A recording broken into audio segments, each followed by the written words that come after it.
నమస్కారం. ప్రయాగ్ కుంభమేళా మరికొన్ని రోజుల్లో ప్రారంభం కాబోతోంది. అసలు ఈ కుంభమేళా అంటే ఏంటి, ఎన్ని రకాలు, పాటించాల్సిన నియమాలు ఏంటి, మనతో పాటు తెలియజేయడానికి ప్రముఖ ఆధ్యాత్మికవేత్త దివ్యా రమణి గారు ఉన్నారు. వారితో మాట్లాడి మరిన్ని విషయాలు తెలుసుకుందాం. నమస్కారం మ్యామ్. నమస్కారం తల్లి. 2025లో జరిగే కుంభమేళా ఏంటి, తేదీలు ఏంటి ఒకసారి చెప్పండి. తప్పకుండా. మనకి కుంభమేళా అనేది పుష్య పౌర్ణమికి మొదలవుతుంది, శివరాత్రితోటి ముగుస్తుంది. మనకి ఈసారి పుష్య పౌర్ణమి వచ్చేసరికి జనవరి 13వ తారీఖు నుంచి శివరాత్రి 26వ తారీఖు ఫిబ్రవరి 45 రోజులు దీక్షగా జరిగే కాలం ఇది.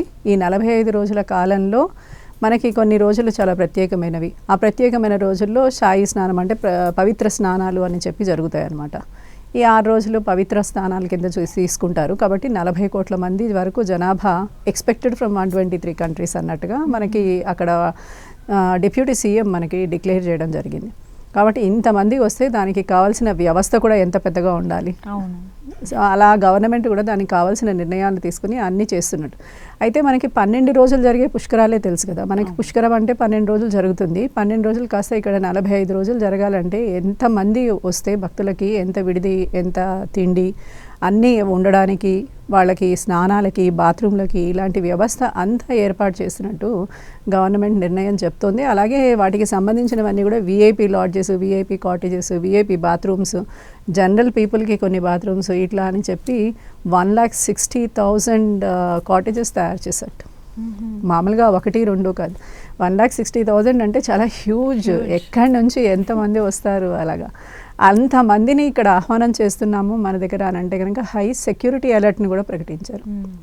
చెప్పలేము ఎక్కడి నుంచి ఎలాంటి వాళ్ళు వస్తారు అనేది.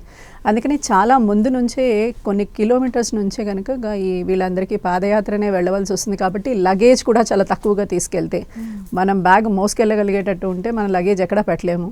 కాబట్టి మన బ్యాగ్ కూడా మోసుకెళ్ళగలిగే అంత బరువునే తీసుకెళ్ళగలిగితే వీరికి స్నానం చేసుకుని మళ్ళీ రిటర్న్ రావడానికి కొంత దూరం నడవాల్సి వస్తే ఆ బ్యాగులతోటి, పెద్ద పెద్ద సూట్ కేసులతోటి కష్టపడకుండా జాగ్రత్తగా వెళ్ళి వచ్చేసే అవకాశం ఉంటుంది. తొక్కిసలాటలు అయ్యే అవకాశం ఉంటుంది. కాబట్టి దానికి తగ్గట్టుగా సెక్యూరిటీ అంటే ఎక్కడికక్కడ పోలీస్ వ్యవస్థని పెట్టారు. ఇది కాకుండా అన్ని స్థానాల్లో కూడా ఏఐతో కూడిన కెమెరాస్ని పెట్టేశారు.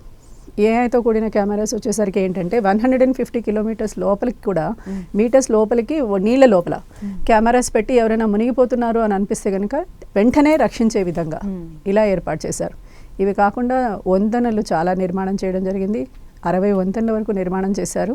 దీన్ని 70 దాకా తీసుకెళ్దామని అనుకుంటున్నారు. కాకపోతే 140 వంతెనల వరకు నిర్మాణం జరిగింది. అయితే సిలిండర్స్ మీద ఇవి ఫ్లోటింగ్ అనమాట. ఇవన్నీ ఎప్పటి తర్వాత ఈ వ్యవస్థ అయిపోయిన తర్వాత తీసేసే విధంగా ఎంతటి 4 టన్నుల బరువు వరకు కూడా ఈ బ్రిడ్జ్ మోస్తుంది. పోయినసారి ఒకసారి బ్రిడ్జ్ కూలిపోయింది ఇలాంటి వాటిల్లో. అలా కాకుండా ఈసారి దానికి కావాల్సిన పటిష్టమైన వ్యవస్థని ఏర్పాటు చేయడమే జరిగింది. అలా కాకుండా ఇంకొకటి ఆ బ్రిడ్జ్ మీద కూడా సెక్యూరిటీని పెట్టారు. మొత్తం ఏర్పాట్ల గురించి చెప్పారు మ్యామ్. అంటే